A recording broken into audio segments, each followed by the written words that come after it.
Keep it. You'll need it more than I do. The words landed softly, but they didn't leave the room. They stayed, hung in the air like something heavier than sound. Daniel Whitmore didn't move right away. The $1 bill sat between his fingers, untouched. Around them, the quiet clink of silverware slowed, then stopped. People noticed. They always noticed when something didn't fit the script. And this didn't. Emily Carter had already turned away. No ruse, no hesitation. Just a steady step back into motion, like nothing unusual had happened. Her black apron was slightly wrinkled, her sleeves rolled neatly at the wrists. Ordinary. Completely ordinary. Except for the way she held herself. Calm. Centered. Untouched by the moment that was supposed to shake her. Daniel leaned back in his chair, studying her. Really studying her this time. Not the uniform. Not the role. Her. He had done this before. More times than he could count. Different restaurants. Different cities. Different faces. A small test. A deliberate imbalance. Leave a tip that didn't match the service. Then watch. People always revealed themselves. Anger. Desperation. Forced politeness. It was predictable. Reliable. Useful. Money reveals truth, he liked to say. But this wasn't predictable. Emily moved between tables with quiet precision, refilling water, clearing plates, offering small nods instead of empty smiles. No sign of irritation. No glance back at his table. Nothing to suggest she had just been handed an insult wrapped in a dollar bill. That was new. Daniel tapped his finger once against the table. Then again, a subtle rhythm. Thinking. Recalculating. "Excuse me," he called, not loudly, but with the kind of tone that didn't need volume. She stopped, turned, walked back. Same pace. Same composure. "Yes, sir." Her voice was even. Not warm. Not cold. Just steady. He held up the bill slightly. "You seem very sure about that statement." A pause. Barely a second. Her eyes met his. Clear. Unflinching. "I usually am." No edge. No challenge. Just fact. Something in his expression shifted. Not irritation. Not amusement. Something closer to curiosity. "Do you know who I am?" he asked almost casually. Another pause. This one longer. Not because she didn't know, but because she was choosing how much to say. "Yes," she answered finally. Simple. Controlled. "Then you understand the situation." He leaned forward slightly now, elbows resting on the table, interest fully engaged. This wasn't a game anymore. Or maybe it was. Just not his. Emily's gaze didn't move. "I understand," she said quietly, "that some people think value is something they assign." The words were soft, but they didn't feel small. They landed exactly where they were meant to. Daniel's fingers tightened slightly around the edge of the table. Not anger. Recognition. Because for the first time in a long time, someone hadn't reacted to his test. She had reframed it, and that changed everything. Daniel did not answer right away. He simply watched her, as if trying to find the edge of something that did not have one. Emily stood there, not shifting her weight, not filling the silence. Most people rushed to explain themselves when the room went quiet. She did not. That, more than anything, unsettled him. "You think this is about value?" he asked finally, his voice lower now, more focused. Emily tilted her head just slightly, as if considering the question rather than reacting to it. "I think," she said, "it depends on who gets to define it." The words were simple, but they carried weight. Not the kind you could argue with easily. Daniel let out a short breath, almost a laugh, but it did not reach his eyes. "And you think that is you?" There was the shift, the attempt to pull control back into familiar territory. Emily did not take the bait. "No," she replied calmly. "I just know it is not always the person holding the check." A faint murmur passed through a nearby table, quickly silenced. People were listening now, even if they pretended not to. Daniel noticed. He always noticed the room. But for once, it did not matter. His attention stayed on her. "Interesting," he said, leaning back again, studying her like a problem he had not solved yet. "Most people in your position would have reacted differently." Emily gave the smallest nod, acknowledging the truth without agreeing to it. "Most people expect something in return," she said. "Respect. Fairness. A certain outcome." She paused, just for a moment. I stopped expecting that a long time ago. Something in her tone changed. Not colder, not harder, just deeper, like a quiet door closing somewhere out of sight. Daniel caught it, and that made him lean forward again, more intent now. So you just accept it? He asked. Whatever people decide you are worth. Emily's gaze did not waver. No, she said softly. I decide what I do next. Another silence. This one heavier than before, because it did not leave space for argument, only for realization. Daniel's fingers tapped once against the table, then stopped. He was not used to this. Not used to someone stepping outside the frame he built. Not used to someone refusing to play their part. Sit down, he said suddenly, gesturing to the empty chair across from him. It was not a suggestion. It was the kind of request that usually worked without question. Emily glanced at the chair, then back at him. No hositashchen, just a quiet evaluation. I am working, she said. Not defensive, not apologetic, just true. Daniel held her gaze for a second longer, then nodded once. Of course you are. A faint smile touched his lips, but it was different now. Less certain. Then I will make this simple. He reached into his jacket, pulling out a card and placing it on the table between them. Clean, minimal, expensive without trying to be. I want to understand something, he said. And I think you're the only person in this room who can explain it. Emily did not reach for the card. She did not even look at it. Her eyes stayed on him. Calm, unmoved. What makes you so sure, she asked quietly, that you are asking the right question? And for the first time that evening, Daniel Whitmore did not have an answer ready. The question stayed between them, quiet but undeniable. Daniel Whitmore had built entire companies on having answers before anyone else even understood the problem. But now, standing in the middle of a crowded restaurant, he found himself pausing, not out of strategy, out of uncertainty. He studied Emily more carefully this time, not as a curiosity, but as someone who had just shifted the ground beneath him without raising her voice. Then tell me, he said slowly, his tone measured, controlled again, what question should I be asking? Emily did not respond immediately. She glanced briefly at the surrounding tables, at the subtle glances people tried to hide, at the rhythm of the room that had not quite returned to normal. Then she looked back at him. That depends, she said, on whether you actually want the answer. There was no challenge in her voice. No provocation. Just a simple statement that somehow felt heavier than anything said before. Daniel felt it. And this time he did not dismiss it. He leaned back slightly, exhaling through his nose, as if resetting something internally. I did not get here by avoiding answers, he replied. Emily gave a small nod, acknowledging the truth in that.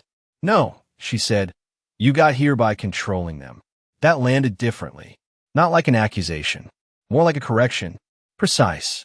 Daniel's jaw tightened for just a fraction of a second, then relaxed. He was not offended. He was engaged. And you think I'm doing that now? He asked.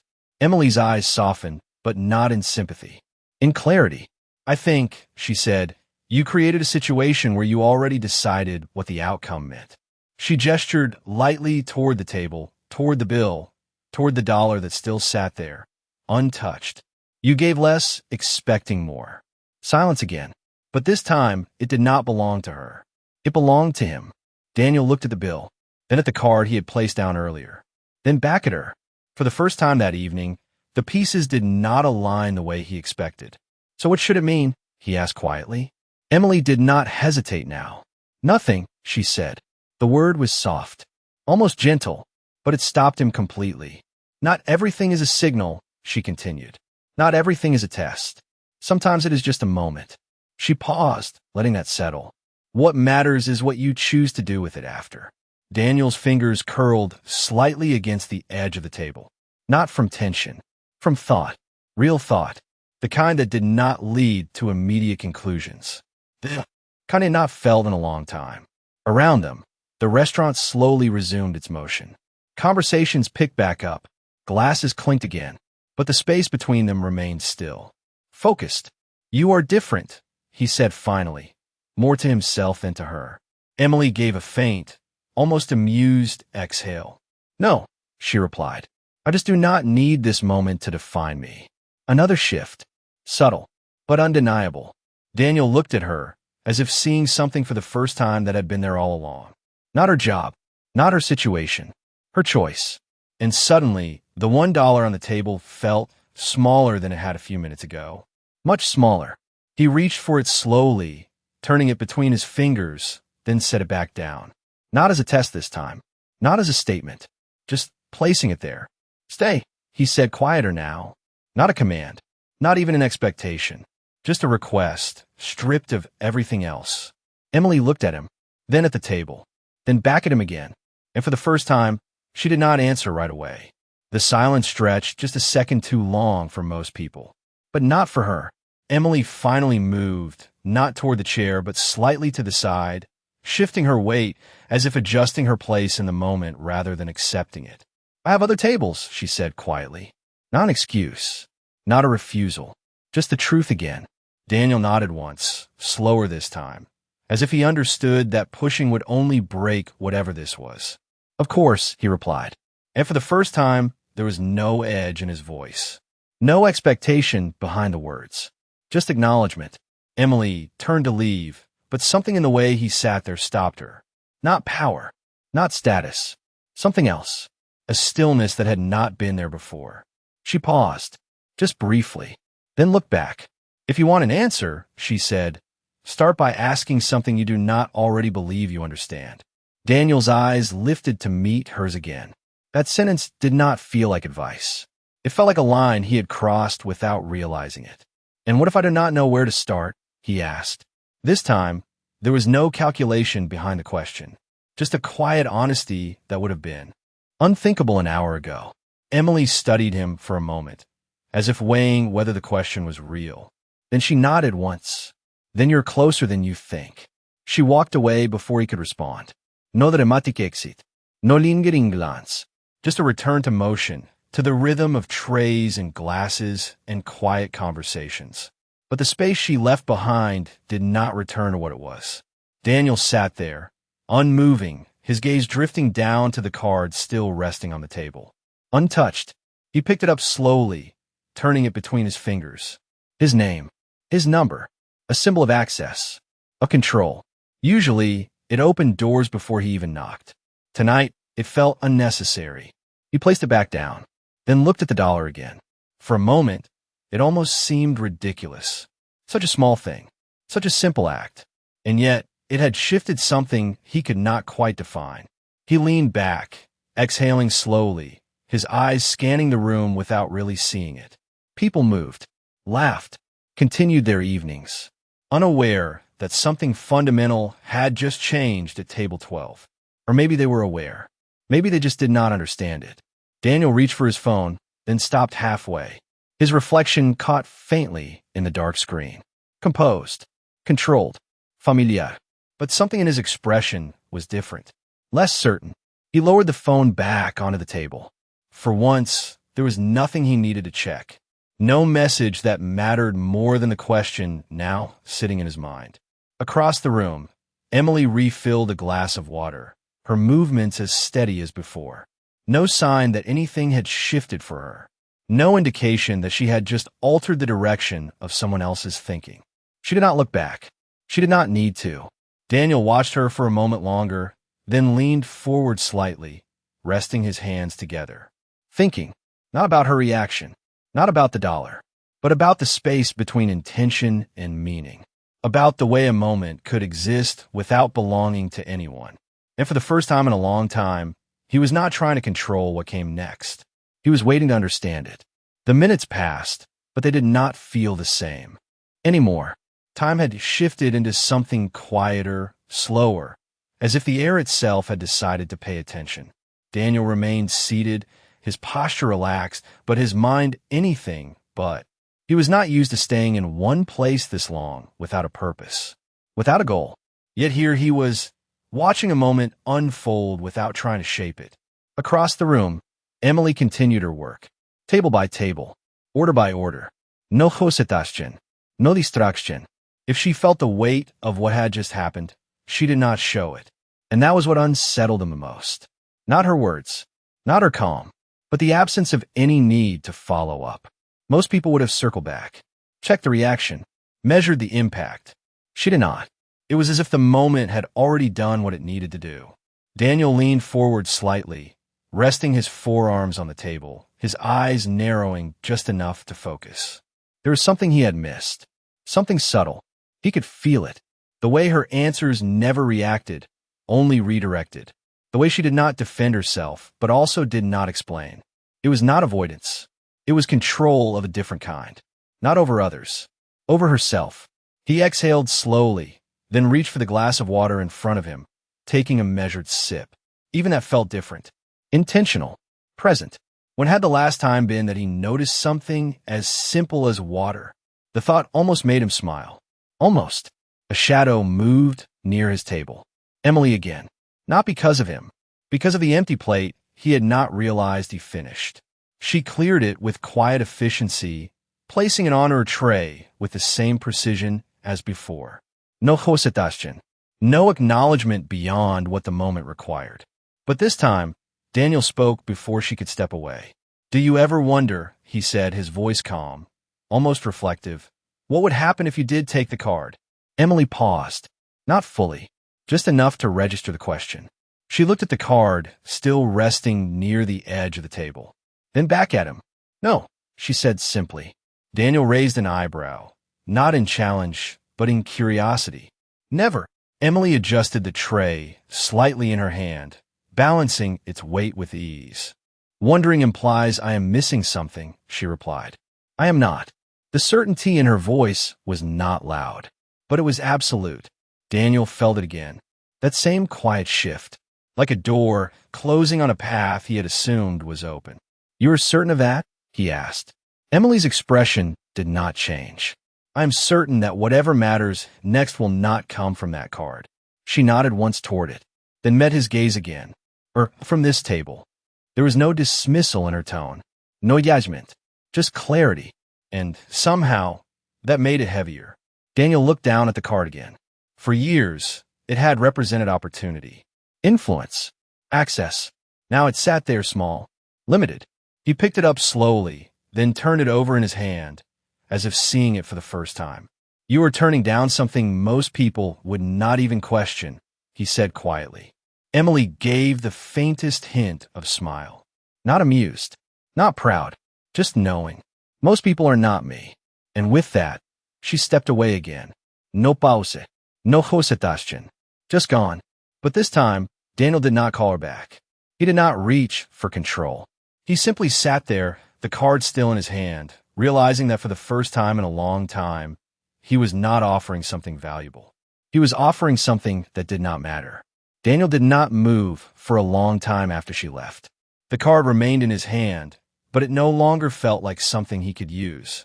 It felt like something that had already failed.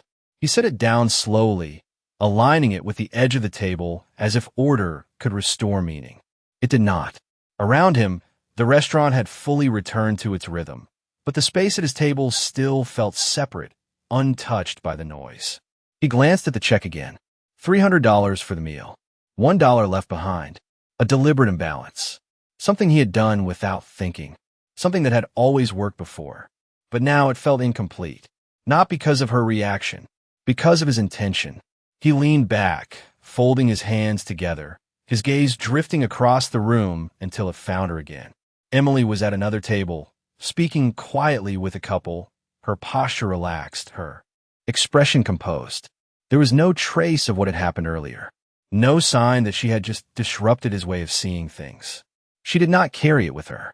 That realization settled deeper than anything else. He had created a moment and expected it to belong to him, to be shaped by him, to reflect him. But it had not. It had passed through her and disappeared, leaving something behind only on his side. Daniel exhaled slowly, his eyes narrowing just slightly as a thought began to form. Not sharp, not immediate, but persistent. What if the value of the moment had never been in the reaction at all? What if it had always been in the choice that followed? He looked down at the dollar again. Then, without hesitation this time, he picked it up and placed it flat on the table. Not as a test, not as a signal, just placing it there, neutral. Then he reached into his wallet, pulling out several bills, more than enough to cover what anyone would call a generous tip. He paused, holding them for a moment, then set them down beside the check. Not dramatically, not for attention, just enough. Then he sat back again, waiting, not for recognition, not for approval, just to see if the action felt different. It did. Not better, not worse, just honest.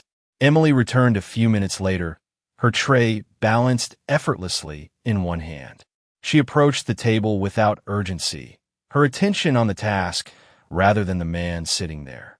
She gathered the check, her eyes briefly scanning the total, then the bills beside it. No reaction, no surprise, just a quiet acknowledgement as she slid them into the folder. But before she could turn away, Daniel spoke again. "Does that change anything?" he asked. His voice was steady, but there was something new beneath it. Not control, not expectation, something closer to curiosity. Real curiosity. Emily paused, looking down at the closed folder in her hand. As she looked back at him, her expression remained calm, but her eyes held something slightly different now. Not softer, not warmer, just aware. "It changes what you chose to do," she said. A small pause followed. "That is all." Daniel nodded slowly, absorbing the simplicity of it. No praise, no validation, just truth. He leaned forward slightly, resting his hand on the table, his gaze steady. "And what does that mean?" Emily held his gaze for a moment longer this time. Then she gave the smallest shake of her head. "That is not for me to decide." Another quiet moment passed between them, but this one felt different. Less like a standoff, more like a beginning of something neither of them had named yet. And for the first time that evening, Daniel did not try to define it. He simply let it exist. The folder closed in her hand, and with it, the moment should have ended. It usually did. Transactions were simple that way. A beginning, a middle, an end. But this one lingered. Not in the air. In him. Daniel watched her as she turned, taking 2 steps away from the table before something in him shifted again. Not urgency, not impulse, just a quiet decision. "Emily." He said her name without raising his voice. She stopped, not surprised, just aware. Slowly, she turned back. There was no question in her expression, no expectation, only presence. He stood this time, not fully, not abruptly, but enough to close the distance between sitting and speaking. It changed the space between them, made it level in a way that had not existed before. "I was wrong," he said. The words came out steady, not forced, not dramatic, just clear. Emily did not react immediately. She simply looked at him, as if measuring not the words, but the weight behind them. "About the tip?" she asked quietly. Daniel shook his head once. "About the assumption," he replied. A pause followed, short, but complete. "I thought I understood what that moment meant," he continued. Before it even happened, Emily's gaze softened slightly, not with agreement, but with recognition. "Most people do," she said. Daniel gave a faint nod, accepting that without resistance. "And most people are comfortable being right about it," he added. Emily did not disagree, but she did not confirm it either. She simply waited. That was what she did. She let people arrive at their own conclusions without stepping in front of them. Daniel noticed that now, really noticed it. "You did not correct me," he said. "You did not argue. You did not explain." Emily's expression remained calm. "There was nothing to correct," she replied. "You were not asking for an answer." The statement landed quietly, but it carried something deeper. Daniel absorbed it slowly, his eyes shifting slightly as the realization settled in. "I was asking for a reaction," he said. "Not as a question, as a conclusion." Emily gave a small nod. "Yes." Silence followed again, but this time it felt different. Not uncertain, not heavy, just still. "And you did not give me one," he said. There was something almost thoughtful in his voice now. Emily's lips curved just slightly. Not a smile, just the beginning of one. "No," she said. "I gave you a choice." That stopped him, completely. Not because it was unexpected, but because it was exact. Daniel let out a slow breath, his gaze dropping briefly to the table, then returning to her. "Most people do not see it that way," he said. Emily tilted her head slightly. "Most people do not need to," she replied. Another pause, but this one felt lighter, like something had shifted into place. Daniel looked at her for a moment longer, then reached for the back of his chair, not sitting, not leaving, just staying. Then what made you? He asked. The question was quiet, but it carried something new. Not control, not curiosity alone, something closer to respect. Emily held his gaze, her expression unchanged, but her eyes reflecting something deeper than before. She considered the question, not rushing it, not dismissing it. And when she finally spoke, her voice was softer than it had been all evening. I learned, she said, that reacting gives the moment away. She paused, just enough for the words to settle. Choosing keeps it yours. Daniel did not respond right away. He did not need to, because for the first time that night, he understood exactly what she meant. Daniel did not look away this time. Not when she finished speaking. Not when the noise of the restaurant slowly filled the space around them again. He stayed exactly where he was, standing between what he had always known and something he had only just begun to understand.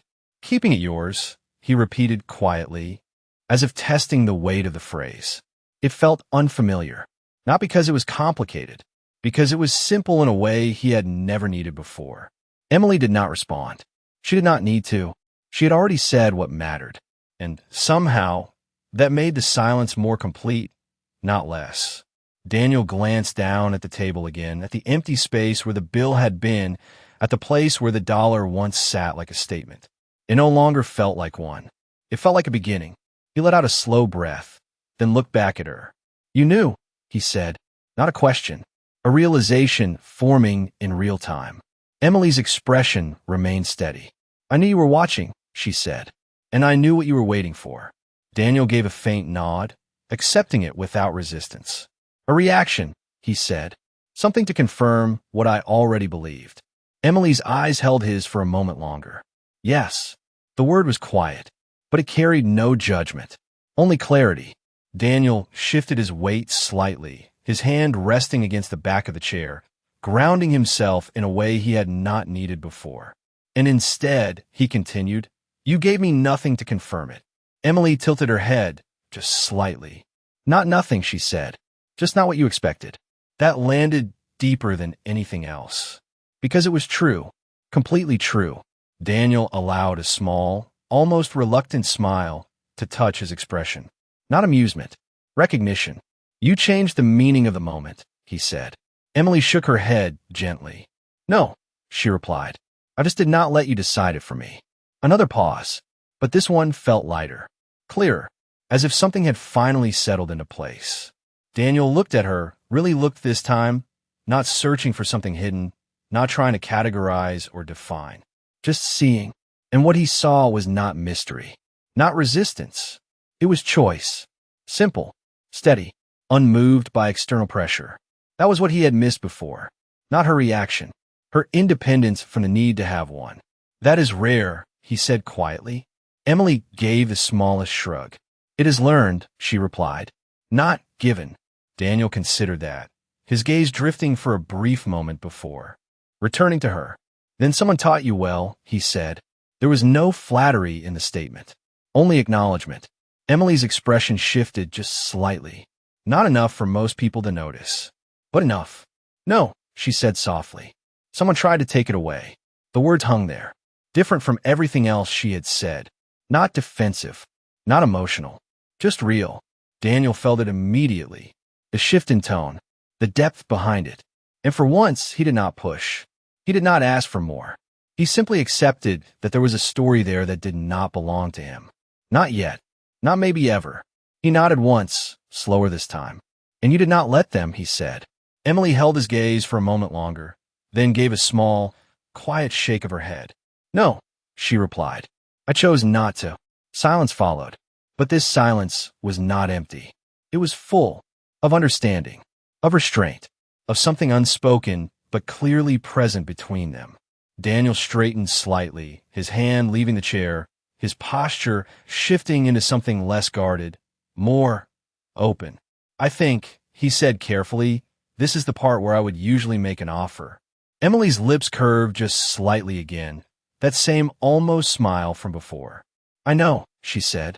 Daniel let out a soft breath, a hint of a laugh without sound. And I think, he continued, this is the part where you would usually say no. Emily met his gaze, calm as ever. Probably. Another pause. But this one carried something new. Not tension. Possibility. And for the first time that evening, Daniel did not try to control what came next. He simply stood there, waiting to see what choice would look like when it was not his to make. Emily did not answer right away. The space between them held steady, not tense, not uncertain, just open. For a brief moment, the world around them seemed distant, like the noise of the restaurant had stepped back to give room for something quieter to exist. She adjusted her grip on the tray, then set it gently onto the nearest service station, freeing her hands. A small choice, but intentional. Daniel noticed. He noticed everything now. "You are right," he said slowly. "I would make an offer." He paused, just enough to separate what he had been from what he was about to say next. But not this time. Emily's eyes held his, steady, searching not for the words, but for the meaning behind them. Daniel continued, his voice calm, grounded. "Not because I cannot," he said, "but because I do not think that is what this moment is for." That landed differently, not like the others. This time, there was no test hidden underneath. No expectation waiting to be confirmed. Just a decision. Emily studied him for a second longer, then gave a small nod. Not approval. Not agreement. Recognition. "That is new," she said quietly. Daniel allowed a faint smile to surface, this time real, though still restrained. "It is," he admitted. A pause followed, but it did not feel like something missing. It felt complete, like a conversation that had reached exactly where it needed to go without trying to go further. Emily reached for the tray again, lifting it with the same quiet precision as before. Her posture remained composed, her presence unchanged. But something in the air between them had shifted. Not power, not balance, understanding. "Then what happens now?" Daniel asked, not as someone leading, as someone willing to follow. Emily considered the question, her gaze drifting briefly toward the window where the city lights reflected softly against the glass. Then back to him. "Nothing," she said. The word came gently, but it carried no emptiness. "You finish your evening," she continued. "I finish mine." She paused, just for a moment. "And tomorrow, you decide what this meant to you." Daniel nodded slowly, absorbing it without resistance. No argument.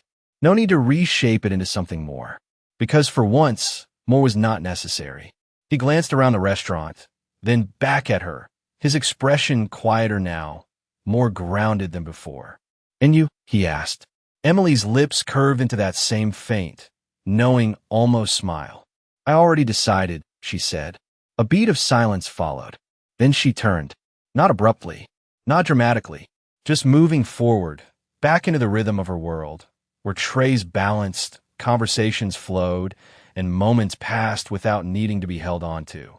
Daniel remained where he was, watching her disappear into the motion of the room, not chasing, not calling her back, just observing. And for the first time in a long time, he did not feel the need to change what had just happened. He reached for his jacket, slipping it on slowly, then placed a final glance at the table. The empty space, the absence of the moment that had once seemed so important. It was gone, and yet something remained. He walked toward the exit without hesitation, the door opening to the cool night air outside. The city moved as it always did, busy, unaware, unchanged. But as he stepped onto the sidewalk, something within him felt different. Not louder, not heavier, just clearer. He paused for a brief second, looking back through the window at the restaurant, at the place where nothing had happened. And everything had. Then he turned, walking forward into the night, carrying not a lesson forced upon him, but one he had finally chosen to see. Some moments do not change your life because of what they give you. They change it because of what they take away. And sometimes what they take is the illusion that you were ever in control.